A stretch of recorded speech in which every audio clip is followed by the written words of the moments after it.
Helldivers 2 is about a week into its Escalation of Freedom update, and the community reaction has been interesting to say the least, but I'm having fun. Sometimes.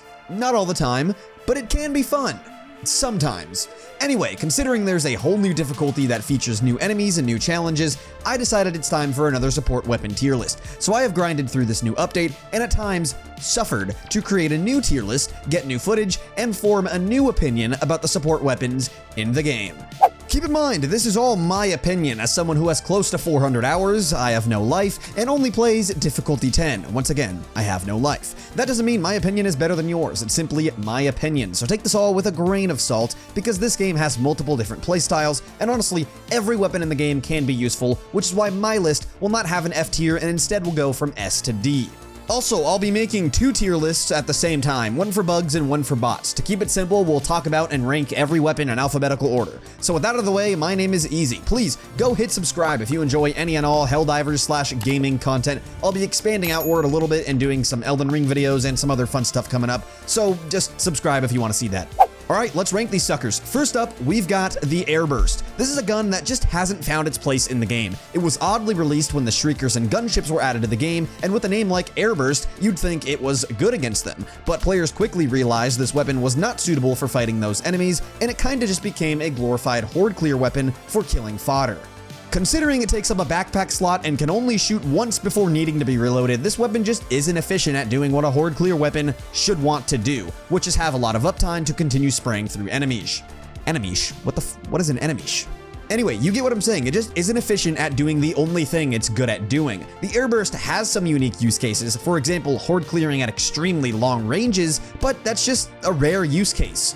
And outside of those use cases, you'll be left with a glorified horde clear weapon that needs to be reloaded after every shot. Sure, it is fun to score a huge kill streak if you can catch a huge group of enemies together, but you just have to realize that any other horde clear weapon could have done that exact same thing while not having to reload every shot or put your entire team at risk, because this is the true team kill weapon. So if this were an easy favorite weapon tier list, that would be number one, because I love killing my team, but for this tier list, it's not. The Airburst is a D tier weapon against bugs and a C tier against bots.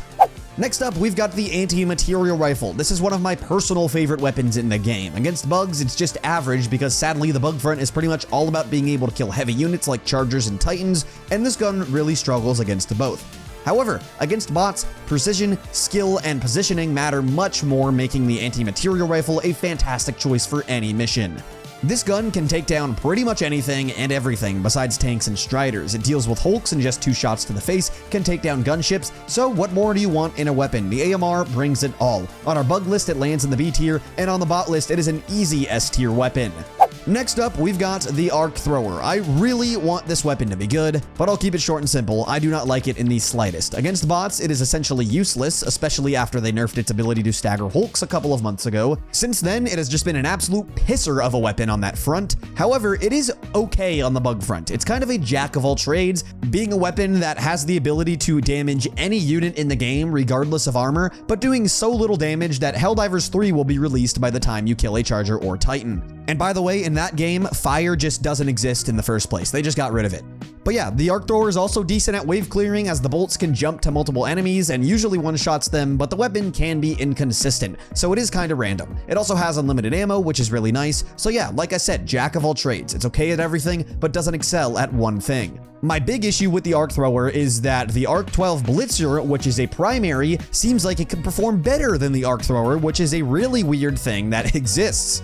Like, I use the Arc 12 Blitzer a lot, and when making this video with the Arc Thrower, I just didn't understand why I'd ever pick the thrower over the blitzer. The thrower actually bounces around to enemies like arc weapons should, but the blitzer has a much more condensed damage, so instead of spreading its damage between multiple enemies, you can just get up close and personal and one-tap an alpha commander. Genuinely, I would rather have the blitzer than the thrower, so at that point, why ever take this weapon? It's a cool gimmick, but that's about it. The Arc Thrower lands in C tier on our bug list and D tier on our bot list. Next up, we have the GOAT, everyone's favorite, the cream of the crop, the crown jewel of balancing, whatever you want to refer to it as. It's the Autocannon. On the bug side of things, I think this used to be a weapon that hovered around A tier, maybe even B tier, but with the addition of the Impaler and Alpha Commander came more need for a weapon that could quickly dispatch of these moderately armored units. So the autocannon actually got better in my opinion. It absolutely shreds impalers. You can just spam a few shots at it when it has its face exposed and it'll just delete it. And same goes for the Alpha Commander. 1, maybe 2 shots and those guys will go down. And they are a priority targets these days. Not much needs to be said about this weapon against automatons. Everyone knows this weapon is fantastic, so we'll just cut to the chase. It is an S tier on both fronts. I can guarantee that if this weapon ever got a nerf, people would be rioting in the streets of Super Earth. Some may even join the automatons. That's how much people love the autocannon. And speaking of loving weapons, we have another fan favorite in the Commando. This is one of the greatest weapon additions in the game so far. It does the same job as an EAT, but just does so in a slightly different way. Like I said, the bug front is all about dispatching heavy units quickly, especially chargers, and with the nerf of the Flamethrower, some weapon needs to step up and do the job. So the Commando's doing it. It is even more valuable now. Having this weapon on your back just guarantees that you'll have 2 Charger Behemoth kills or 1 Bile Titan kill at any time you need it. Plus it has a low cooldown, so this weapon is just a better EAT if you ask me. On the bot front, it is phenomenal. It can take down everything but the Factory Strider, and even those it can do significant damage to. But best of all, it can one-shot Fabricators no matter where you hit it. I'm sure everyone knows this, but combining it with the Rocket Laser Guided Missile means that you can take down Automaton Outpost from absolutely stupid locations from stupid ranges. If you can get a nice vantage point, you don't even have to attack an automaton base yourself. You can just hang out with the Commando and pick off the Fabricators one by one. The Commando is an easy S-tier weapon for both factions, but for the bots, the Commando is not only S-tier, I am locking it in as the #1 support weapon. Having this thing is just an absolute game changer. You should have at least 1, probably 2 people running the Commando on your missions. It provides way too much utility to pass up on. I love it. Next up, we have the Commando's older brother, the one that just can't get as much attention from mom and dad because it's just not as good, the EAT. Expendable anti-tank can only kill 1 behemoth per drop, which makes it significantly worse than the Commando. That being said, the cooldown is significantly lower, meaning that you will actually have more EAT uptime than you do Commando uptime. But I just prefer the Commando because you are typically running and kiting enemies 90% of the time when fighting bugs, so I prefer to have my weapon on me at all times. With the EAT, they drop in sets of 2, so if you want to kill a behemoth, you'll have to use both EATs. Again, the EAT does have a shorter cooldown, so if you prefer to have that shorter cooldown over having more shots, then the EAT might be your choice. On the bot front though, I think the EAT just straight up has way less value. It doesn't one-shot Fabricators in any spot, it doesn't have laser-guided missiles, and it just simply doesn't have as much utility. Plus, Hulks aren't like behemoths where they take multiple shots, so if you're accurate, the Commando can kill up to 4, while the EAT will only end up taking down 2. So the EAT is landing right behind the Commando on our bug list, and it is an A-tier weapon on our bot list. Next up, we have the one you've probably been waiting for, the Flamethrower. And I hate to be the bearer of bad news, but you probably already know this weapon sucks. I spent some time talking about this thing already in my previous video. Go check that out if you want to see my full thoughts on Escalation of Freedom. But either way, I don't want to spend a ton of time here on this one because, like I said, I already yapped about it quite a bit.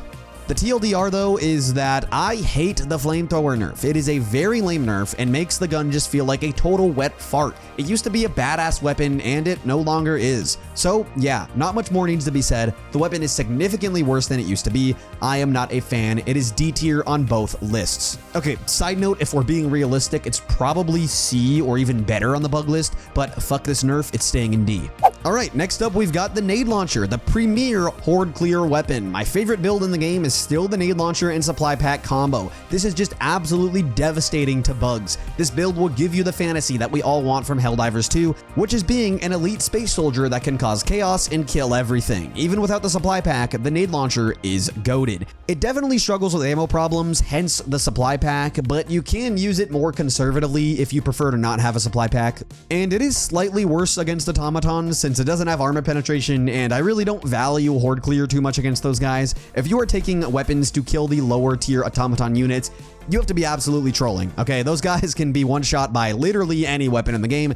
So let's keep it short and simple. This gun hasn't been changed in a long time. It is an A tier against bugs and a B tier against automatons. Up next is the Heavy Machine Gun, another one of my favorite weapons in the game. This thing is a legend against bots. It can deal with any unit on this front besides tanks and striders. It is a really weird thing to compare it to, but using this weapon feels like a full auto anti-material rifle. The bullets on this thing feel that powerful. It is a beast against hulks and gunships, can take down the new rocket strider. This thing has no weaknesses. It is an animal. Against bugs, it's pretty good, but nothing special. I'd say it's in the same bracket as the other machine guns, and it's really up to player preference for whatever one you want to run. Personally, I hate weapons that force you to sit down and reload against bugs, so this weapon does take a slight hit there, but other than that, it's great. The HMG is A tier against bugs and S tier against bots. Now we have the laser cannon, which got a bit of an unknown buff in the Escalation of Freedom patch. Part of the flame change also meant that laser-based weapons would now light enemies on fire. Honestly, it's not that huge of a change. It's a nice effect to have, but it really doesn't speed up the process of killing anything. Maybe it does so by like half a second, but you don't really notice it. It looks cool, but it doesn't have a huge impact on gameplay. So other than that one change, this weapon is relatively the same. It's not a great choice against bugs since it overheats way too fast, but on the bot front, you can't go wrong with it. The laser cannon is a C tier weapon against bugs and an A tier against bots. Finally, we are at the very first support weapon you unlock, the MG43. I'll explain more later when I get to the Stalwart at the end, but at least in reference to bugs, I feel like all three of the support weapon machine guns are just side grades to each other, and it all just comes down to player preference. So, this being my list, I like the MG43 a little better than the HMG, but not as much as the Stalwart. And that's only in regards to bugs. Of course, the HMG is absolutely insane against automatons, whereas the MG43 is just not. Unless it is an HMG, do not take a machine gun against the automatons under any circumstances. It may not be the worst of the worst, but it's definitely not efficient. So the MG43 is A tier against bugs, right next to the HMG, and against the bots, it is sadly in the C tier.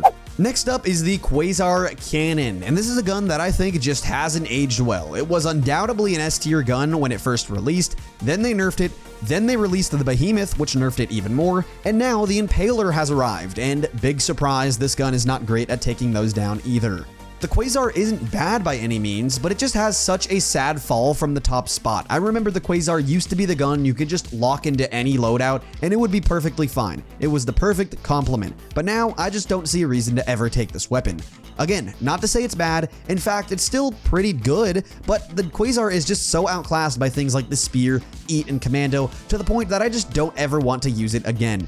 The Quasar is still A against both factions. I know I just spent the last minute talking shit on it, but not comparatively speaking to the other anti-tank weapons, it's still an A tier weapon and can provide some useful anti-tank to your team.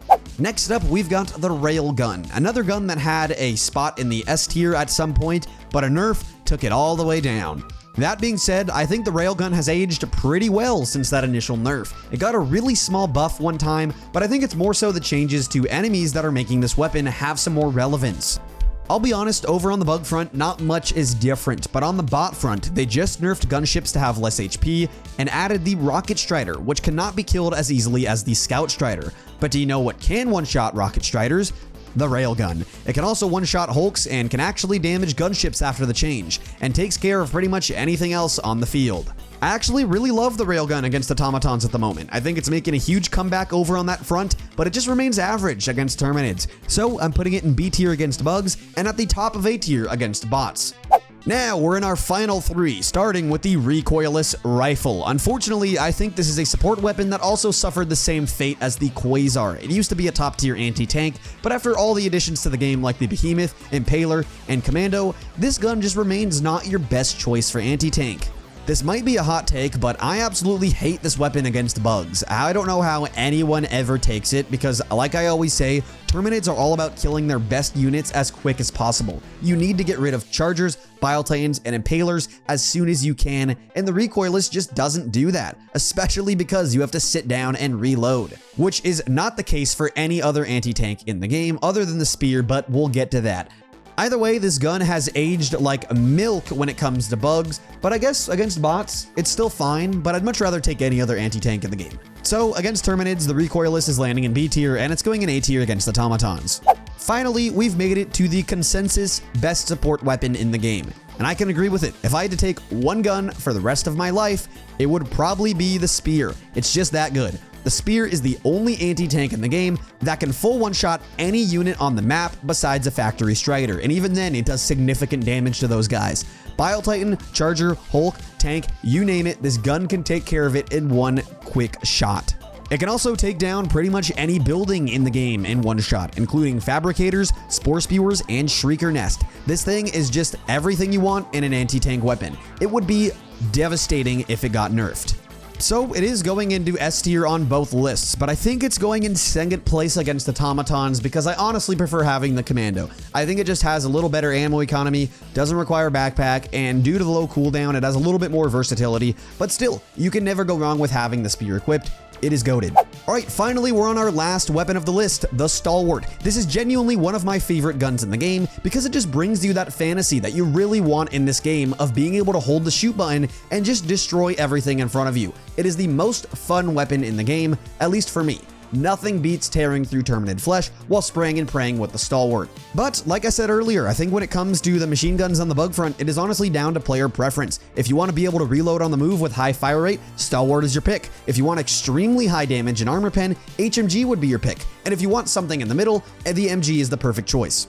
However, against automatons, this thing is the worst machine gun you could take. It absolutely struggles with anything other than basic automaton units, and like I said earlier, if you're taking weapons to deal with those guys, you've got some serious problems. Seek help. Anyway, to rank our final weapon, the Stalwart is an easy A tier against bugs and a D tier against bots.